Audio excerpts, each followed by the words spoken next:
Good evening po, ladies and gentlemen. Meron na tayong bagong vlog. Pasensya na kayo. Sa buong araw, ngayon ako naka-vlog. Hindi ako ginising. So, ito ngayon, ang unang vlog natin sa ngayong gabi, siguro makaroon ng 3 vlog, ay ang paglaya ni Bong Revilla. I told you so. Sinabi ko na, tama ang sinabi ko na mananalo si Bong Revilla sa hearing sa petition for bail niya. Ang kasunod na manalo dyan si Jinggoy at saka si Marcoleta. Yan ang po sinasabi ko sa inyo. Ang kay Bong Revilla naman, sad to say, pasensya ka na Bong, mahina ang kasong sinampa sa iyo, sinadya yan kung ako tanungin mo eh. Pasensya ka na Bong, magkaibigan tayo pero just do your best. Kasi nabasa ko rin ng decision pero sa sunod ko na itakel. Ang balita ko lang sa ngayon ay ibalita ko lang muna na nalangga na nakalaya siya. Sa sunod ko na vlog, isa-isahin ko ang dahilan na ginamit ng mga justice. Bakit siya pinanalo. Okay? So, yan po muna sa ngayon. Pero bago ang yan, nais ko muna ipasunata, ipatugtog itong ating awit ng ating channel. At ito po ay si Toto Kausing Tirador.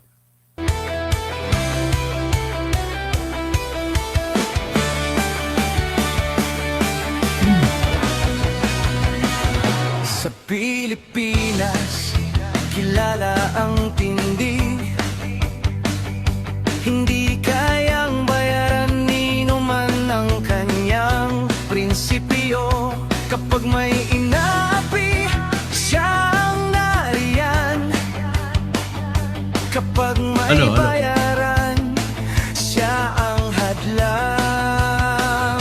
Hindi siya tiklop sa pananakot ng iilan. Hindi siya alila ng sino mang mayaman. Kung ang kapangyarihan nila ay inaabuso, hinahawi niya yan mano-mano. Kapag ang taong bayan ang nasasakal, siya ang unang sumusugot, tumatagal. Hindi perang sukatan ng halaga, kundi kung sino ang lumalaban para sa masa.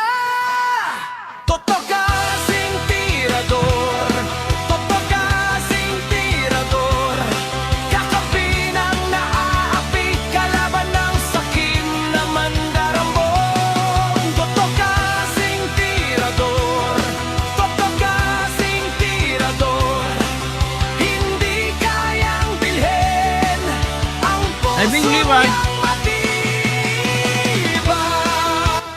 Magandang gabi sa mga pagari ko. So sa MNLF at saka MILF.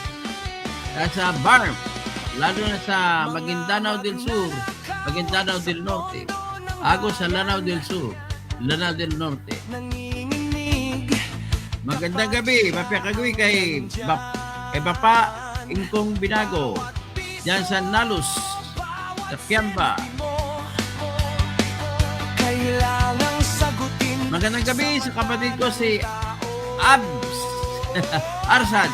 Walang ngiti para Yan sa General Santos City. walang pwesto para sa sumisimsim. Kapag ang hustisya ang pinag-uusapan, siya ang bantay sa gitna ng laban. Kung may nilulunod ang kasinungalingan, siya ang boses na hindi tatahimik. Sa bawat galaw ng mapagsamantala, may salubong na paninindigan niya. Toto Kasing Tirador, Toto Kasing Tirador, kakampi ng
nandito na naman tayo.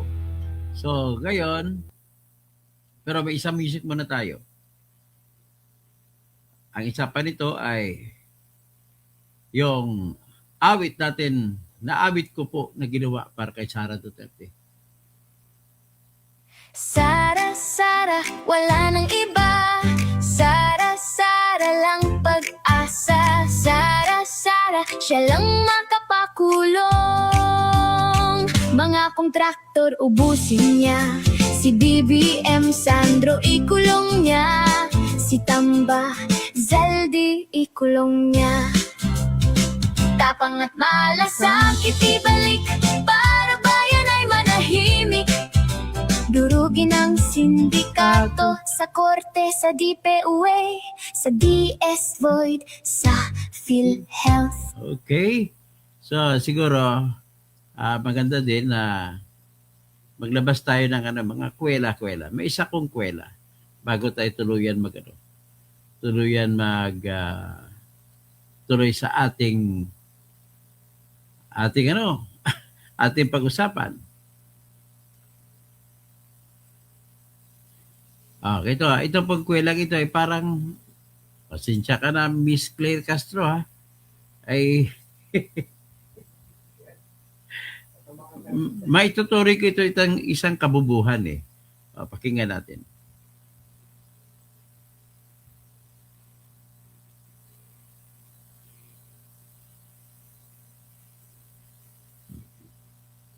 Nararapat ba? Alam mo ba kung gaano kahirap ang Nararapat ba na magbakasyon? Kung yan po ang nais niya na magbakasyon at mag-world tour, ibigay ang hilig.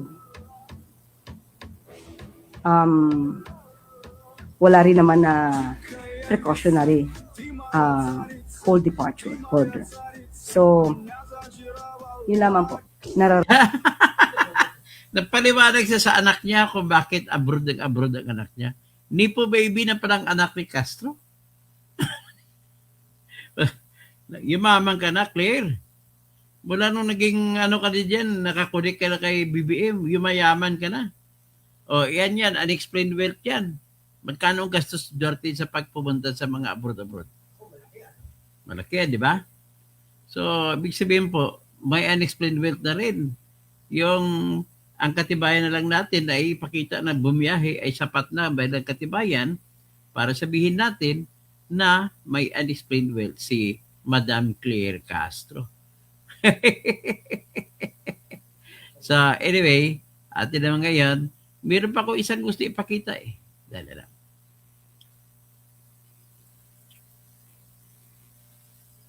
Ay nako.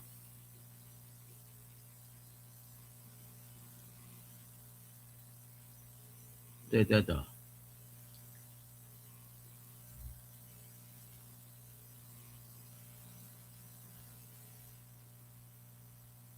Siya ba yun? Ay, hindi ko na nakita. So, anyway.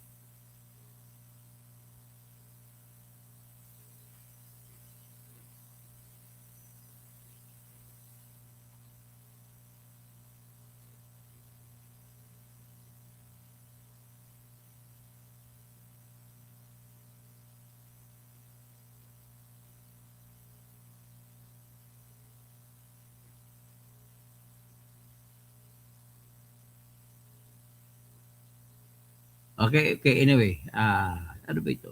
Nakikita ko. Wala pa.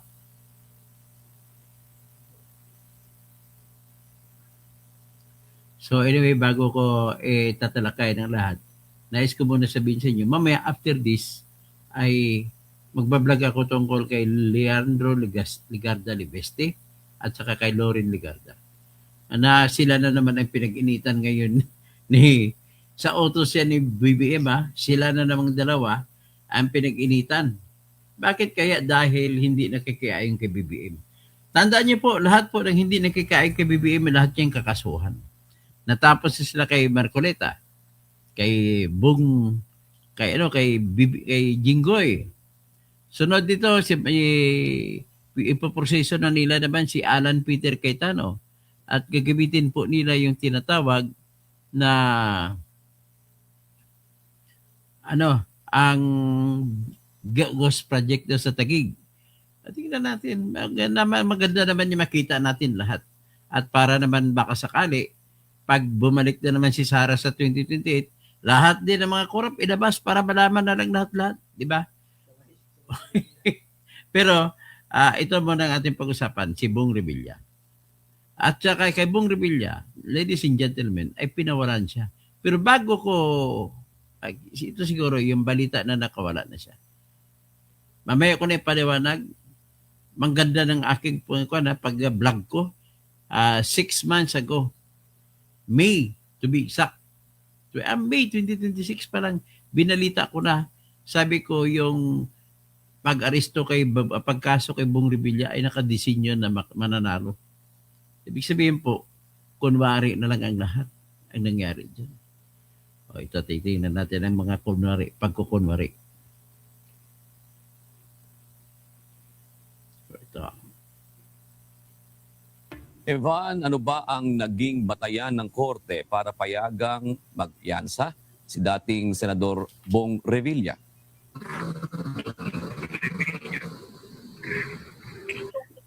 Laban kay former Senator Ramon Bong Revilla Jr. Kaya siya pinayagan ng Sandigan Bayan 3rd Division na magkapagpiyansa. Ngunit denied naman ang petition for bail para sa kanyang mga kapwa-akusado. Oo nga. Inilabas ngayong hapon ng Sandigan Bayan 3rd Division ang resolusyon para sa petition for bail ni ng former Senator Ramon Bong Revilla Jr. at iba pang kapwa-akusado mula sa Bulacan 1st District Engineering Office. Granted ang bail petition ni Revilla. Mula sa Quezon City Jail sa Payatas ngayong hapon, nagtungo sa Sandigan Bayan ang dating senador kasama ang kanyang abogado at asawa na si Congressman Lani Mercado para personal na maglagak ng 1 million pesos na piyansa sa kanyang kaso. Ilang minuto lamang ang itinagal nito sa hukuman at bumalik rin sa New Quezon City Jail upang maibigay sa warden ang kanyang release order na pinapayagan na itong makalaya. Kinalulugod naman ng kampo ni Revilla ang pagpabor sa kanila ng husgado. Hindi pa tapos magpresenta ang prosecution. But so far, based on sa presentang ebidensya, debate, ito ang naging hatol. Na hindi pa Ayan, labas Klaro, evidence against, Klaro na panalo si Bong Revilla. Para naman sa Office of the Ombudsman na nagsampa ng kaso, bagamat ginagalang nito ang mga kautusan at pasya ng Sandigan Bayan, naninindigan pa rin sila sa mga natuklasan ng sarili nitong investigasyon. Ayon sa Ombudsman, gagamitin ito ang lahat ng magagamit na legal na hakbang upang maipakita ang batayan ng kanilang paniniwala na malakas ang ebidensya ng pagkakasala. Nandiyan ka na naman, Boy Rimulya. Dinisinyo mo yan para manalo si Bong. Ang petisyon ni Bryce Hernandez, JP Mendoza, RJ Dumasig, Emelita Watt, Juanito Mendoza at Cristina Pineda dahil malakas ang evidence of guilt laban sa mga ito. Pero nilinaw naman ng Anti-Graft Court na hindi ibig sabihin na mahina na ang ebidensya o may reasonable doubt upang parang ganun na rin yun. Depende pa rin ito sa ipepresentang ebidensya ng prosecution sa trial proper. June eksaktong 6:40 ng gabi ngayong araw, July 31, ay nakalabas na ng kulungan si Senator Ramon Bong Revilla Jr. batayan sa kumpirmasyon ng BJMP. Ngunit hindi ibig sabihin nito na absuelto na sa kasong malversation ang dating senador dahil patuloy pa rin ang paglilitis sa kanyang kaso at sa katunayan ay magkakaroon ng paglilitis sa susunod na linggo, August 4. Patuloy ang pagpepresenta ng ebidensya at testigo ng prosekusyon para dito sa nililitis na umano'y ghost flood control project sa Pandi, Bulacan na nagkakahalaga ng 92.8 million pesos. Yan muna ang update. Balik sa inyo dyan, Jude. Maraming salamat, Evan Alvarez. So, ayan ang resulta na kanina sa pinalabas na si Bong Revilla. So ngayon, i-recall ko lang yung vlog ko noon. Binlog ko noon na mananalo si Bong Revilla. Hindi nga ako nagkamali. Nakabase kasi sa katelenuhan ko kung paano ko inaanalisa ang sitwasyon ng mga akusasyon laban sa ebidensya. At itong naging vlog ko noon. Pakinggan niyo po.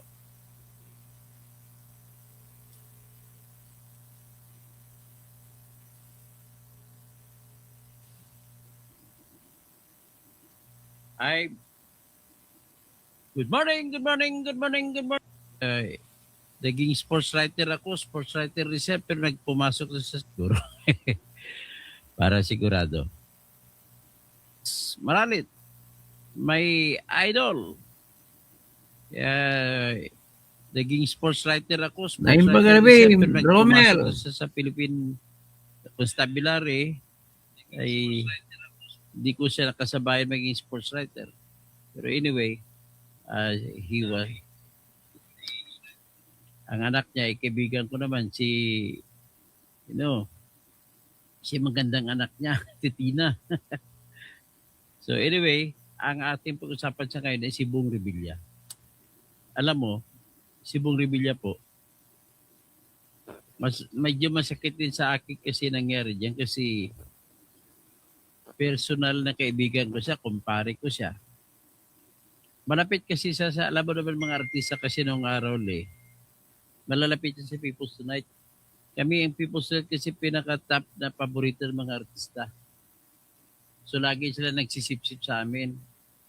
And to the point na may inaanak siya na may ako inaanak ko rin. Pareho kami ninong, nagkatuwang kami, kaya kumpare ko rin siya.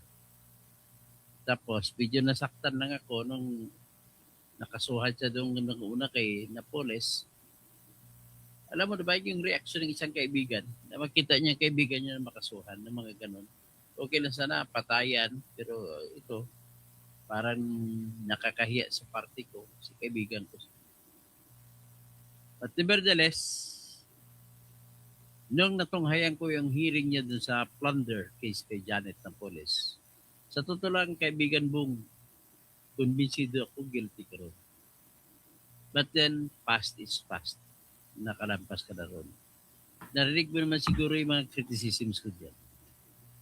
But please, do not take it bad from me. Take it as your lesson in life. You could give back. Kagaya, tanda mo lang po si Zacchaeus. Si Zacchaeus ay Yung switch. taxman. Tama ba? Yan, yung BIR kayo, yung Ito? BIR noon, si Switch Zacchaeus. ng volume. Siya ay pandak. Kasi yung pandak ni Flavier nung araw. Sino ba may hambing kong pandak dito sa kay Zacchaeus? Hindi. Tapos, dito. dumating yung yung dakilang tagapagturo, the teacher, the great teacher, Jesus Christ. So he wanted to see the whole of Jesus Christ.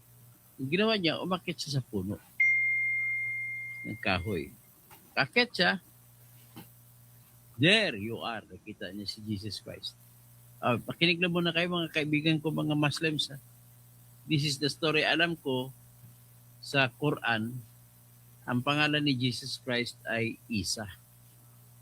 So, sa story in the Bible, Diretso tayo. kanyang ninakaw. Innocent. Kaya ang nangyari kay Zacchaeus,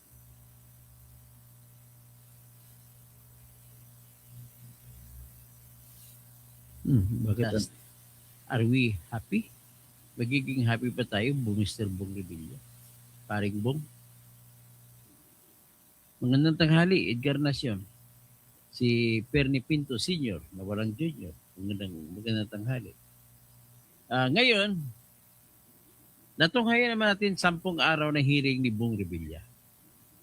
Ang medyo maluha-luha din ako nung nakita ko siya na lumuluha nung inaaresto na may pusas. Papunta sa sinusuko siya ni John Vic Remulla. Kaya alam ko naman si John Vic Remulla, kumpare niya rin yan.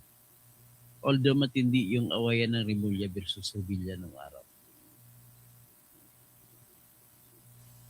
Yan lang, sanay kasi si Bong sa kulungan, kaya sumuko siya. Pero hindi ako naniwala, na yun ang dahilan kung bakit siya sumuko. Ano kaya tingin nyo na bakit sumuko si paring Bong Revilla? Nakikita niya na ang kaso laban sa kanya ay kinaso. At siyempre, ang anak niya na dati hindi pa, maliit pa yan. Nung magkakilala kami ni Bong, hindi pa ata pinanganak yung babae niyang abogada na anak. Siyempre, tinanong niya rin sa anak niya, anak, meron ba tayong chance dito mananalo? Siyempre, kahit bagong graduate yun, ma-analyze niya na rin yun. From the start, nakikita ko na mali ang kaso sinampa kay Bong Revilla. Kaya, from the start, nagpe-predict na ko na yung kasong yan niya, yung sa Pandi Bulacan na flood control, 92.8 million ang halaga ng project. Pagkatapos, then, nandito si Roberto Bernardo na kaibigan ni Ping Lacson na nagkikwento na yung huling hearing niya, 500 million na binigay kay Bong Revilla. So, where does it fit? And if it does not fit, acquit. Yan ang mangyari. How can you fit 500 million to a project that costs 92.8 million? Ibig sabihin, hindi nyo napapatunayan yung Bong Revilla sa 92.8 million na puno na flood control na hindi pinatayo. Okay, tingnan natin po ang sitwasyon. Yung groundwork. Merong sa field po, may kontraktor. Ang kontraktor wala rin sa field. Ang nandyan yan yung engineer ng kontraktor. Yung project engineer. Yung project engineer ng kontraktor, yun magsisupervise. Lahat ng foreman under sa kanya, lahat ng kapwa niya engineer na mas mababa sa kanya, sumusunod ng mando niya. So, sa kabilang banda, PWH, may nagbabantay yan. May tinatawag niya na project engineer din. Or inspector or whatever. Pero siya, representative siya ng PWH para hindi dayain ng gobyerno ng tinatawag na ng mga kontraktor. In other words, kung maningil ngayon ang kontraktor ng 60%, for example, so paano magiging 60%? Siyempre, magbabayad ang cashier ng DPWH. Tatawagin ng DPWH cashier, anong pruweba mo na 60% na natapos mo?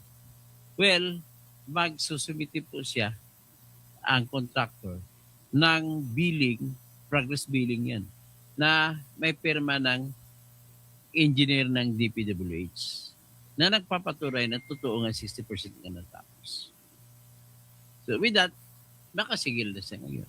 Yan po ang papel ng, ibig sabihin, kinikwento ko, yung bago gagawin ang project ay kung gagawin pala sa actual work, mayroong engineer ng DPWH na engineer din ng contractor para hindi magkadayaan sa singilan. Ngayon, ang problema nito, kay Kumu ghost project, hindi ginawa. So, doon pa lang sa bidding, nag-umpisa at nagtapos. So, kung sa bidding, sino ang pumapapil dyan? Siyempre, may tinatawag na under the procurement law, may tinatawag na Bids and Awards Committee.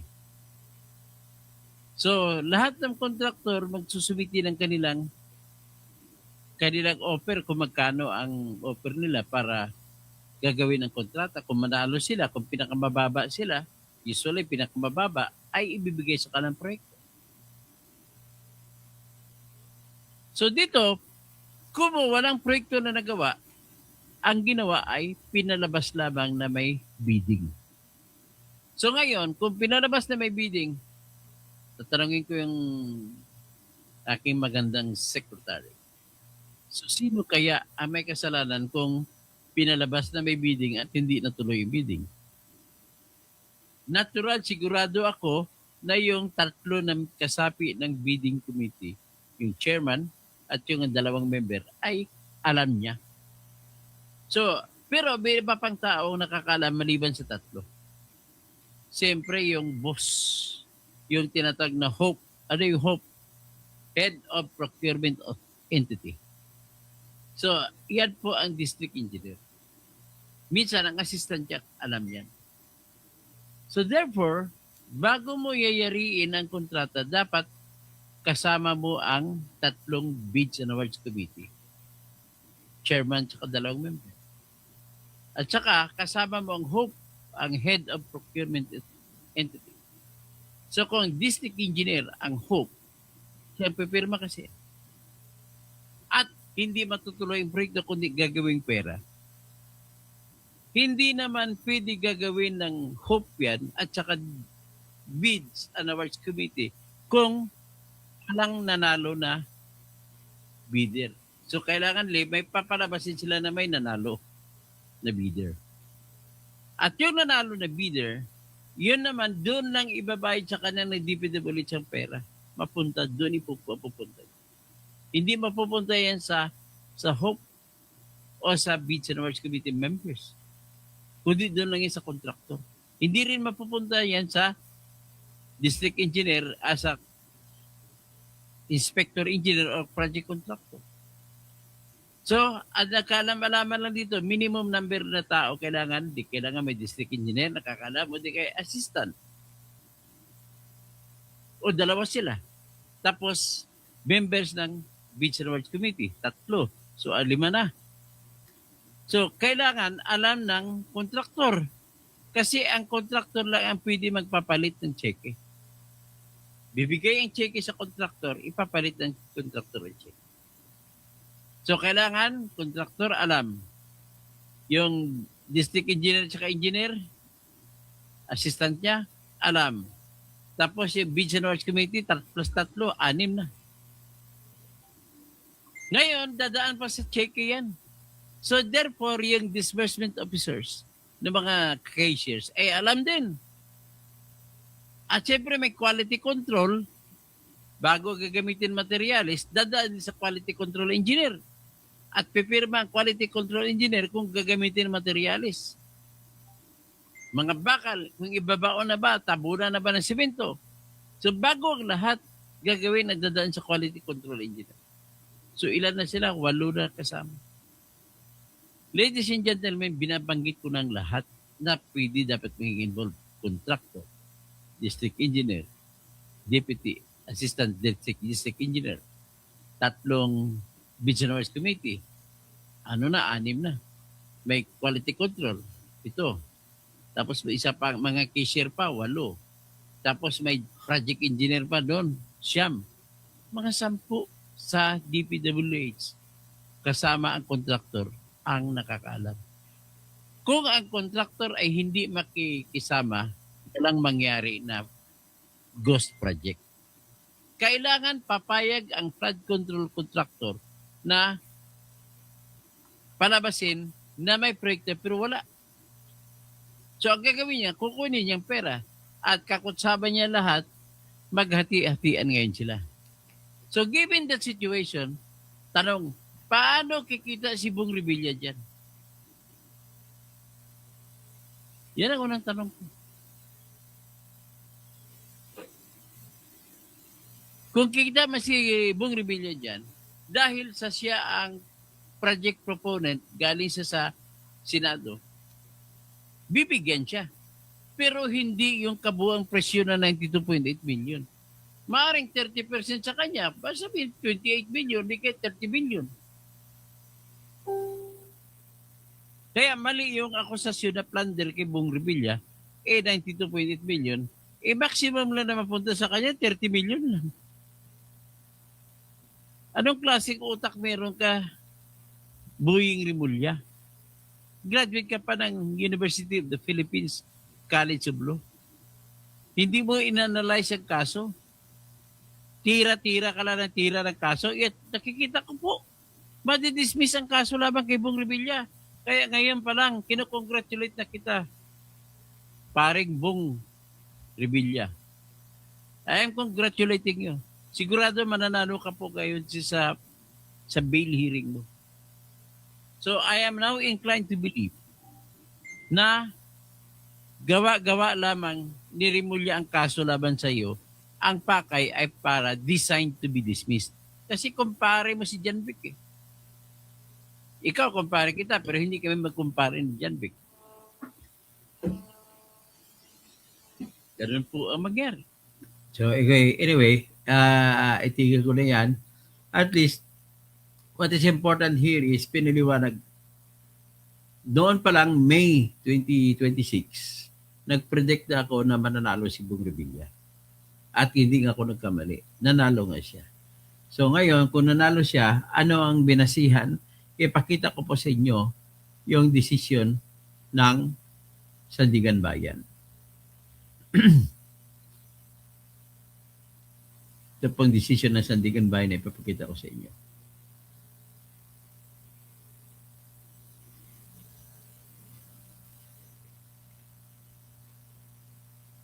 So, yan desisyon.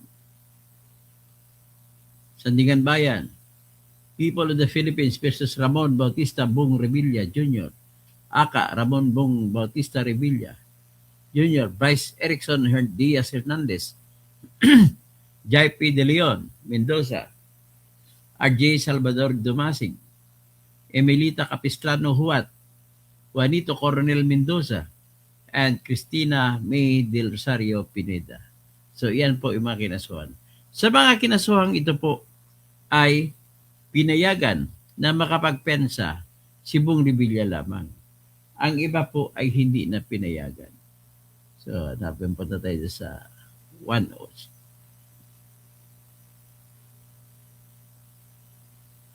So, ito. Nakalagay, accordingly, for these reasons, the court resolves to grant the bail application of accused Ramon Bautista Bong Revilla Jr. for failure of the prosecution to establish strong evidence of guilt insofar as it pertains to the charge of malversation through falsification of public documents during the bail hearings and in view of existing jurisprudence. That ordered the provisional release of accused Bong Revilla upon posting of a cash bond of 1 million pesos in line with the ruling in Enrile versus Sandigan Bayan, 3rd Division, unless it's being held for some other legal ground, and deny the respective bail applications of accused Bryce Erickson Diaz Hernandez, JP De Leon Mendoza, RJ Salvador Dumasig, Emilita Capistrano Juan, Juanito Coronel Mendoza, and Cristina May del Rosario Pineda. So, kitams? May laban ba kayo dyan? So, anyway, tingnan natin itong argumento patungkol kay Bong Revilla. Kung anong argumento ng mga justices.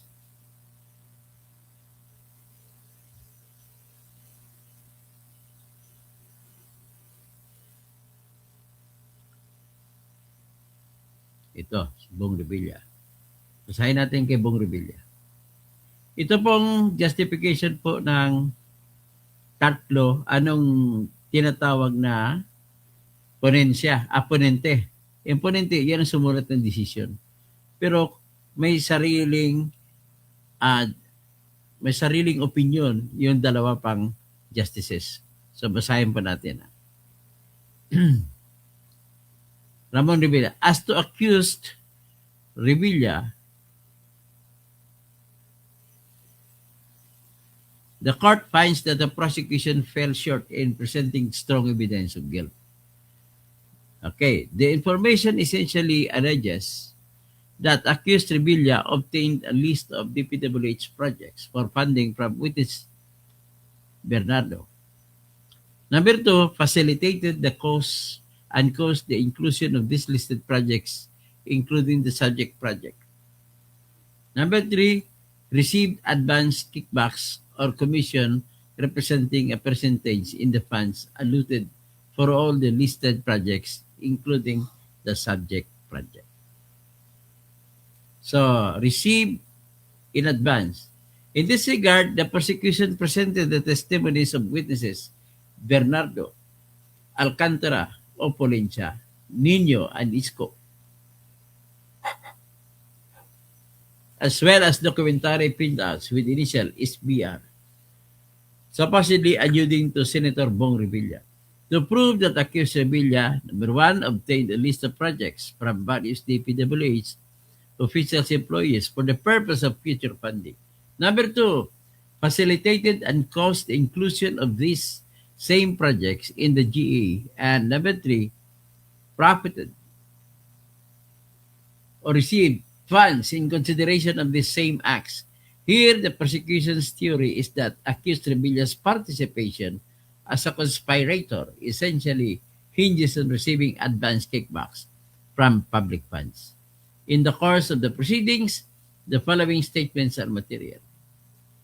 Witness Cortez testified, si Cortez na testigo, sabi niya, nakatanggap na siya ng proposal bilang DPWH siya na nagmula sa ilang mga tao sa gobyerno at ilang opisina ng gobyerno. At kung matanggap niya, ay ini-encode niya direkta dyan sa instruction ni late Secretary Yusek Cabral, yung namatay ko no. Nagpakamatay ko no. Letter B, the encoding of the projects in the DPWH database was done only through the verbal instruction of Yusek Cabral.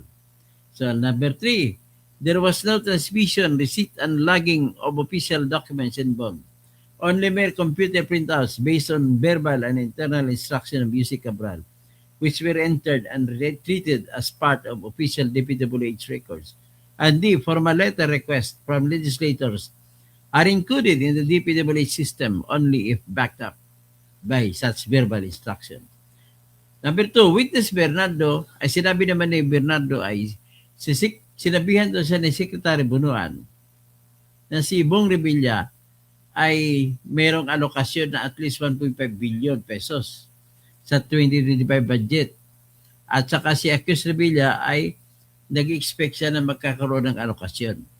Tapos letter B, at bago may submit yung budget ng DPWH sa Kongreso, si Bong Revilla naman ay humingi ng listahan ng proyekto. Tapos, sinabi niya na hindi niya personally alam kung paano ginawa ni Alcantara at Oponensya ang paraan na para maghanap ng pera para sa commitment. Pero sinabihan daw siya ni witness Alcantara at Oponensya na nakakuha sila ng pera mula sa contributions ng private contractors. Nag-ibig sabihin po ay hindi pa po naaprubahan ng budget sa Kongreso ay nanghingi na ng pera sa mga contractor ang mga ito. At binigay ko na kay Bong Revilla. The accused Revilla requested witness Bernardo to approach Secretary Bunuan regarding the budget to be able to determine which of the projects need funding and the alleged delivery of the money that were sourced from funds pulled by private contractors happened during the first quarter of 2025. Witness Alcantara testified, sabi niya, na wala siyang personal na alam na si Revilla ay nag-facilitate o nag-include ng kanyang proyekto sa 2025.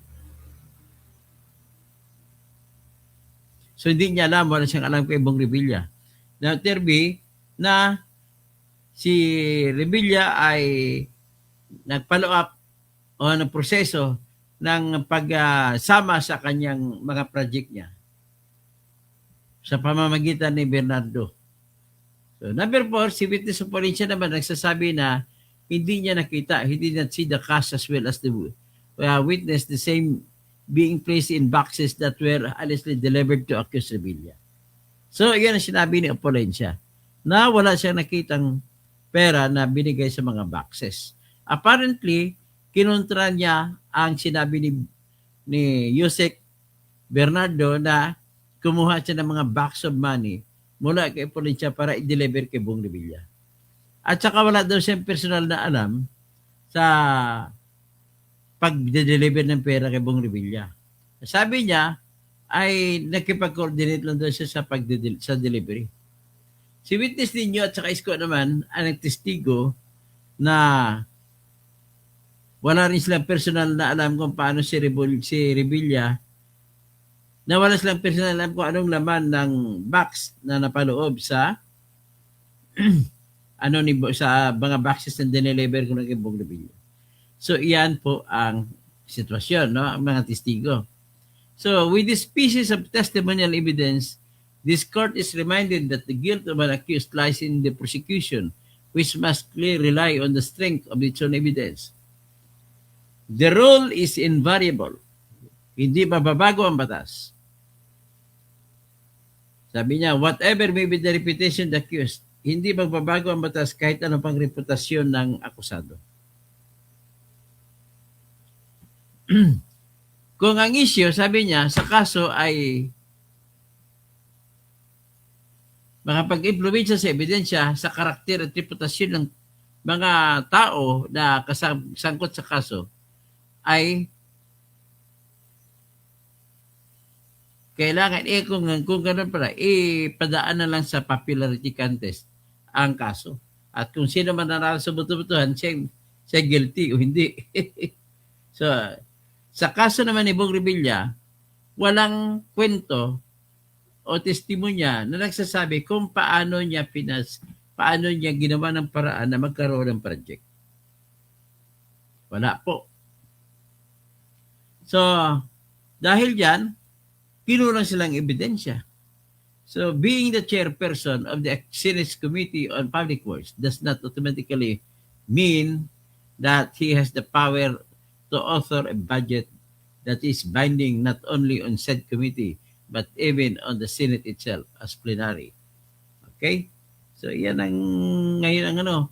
So, ibig sabihin, so matotal, atin na lang sa sunod i-vlog kung paano ang talagang totoo na diskarte bakit mahina ang ebidensya sa tingin ng Sandigan Bayan laban kay Bong Revilla. So, magandang araw, no? Yernel, si Lynn Dueñas. Magandang umaga po. Okay? So, yan lamang po ang ating, ganun na kaiksi ang ating ano ngayon. Tapos, isusunod ko si Lauren Ligarda at saka si Lian Libeste.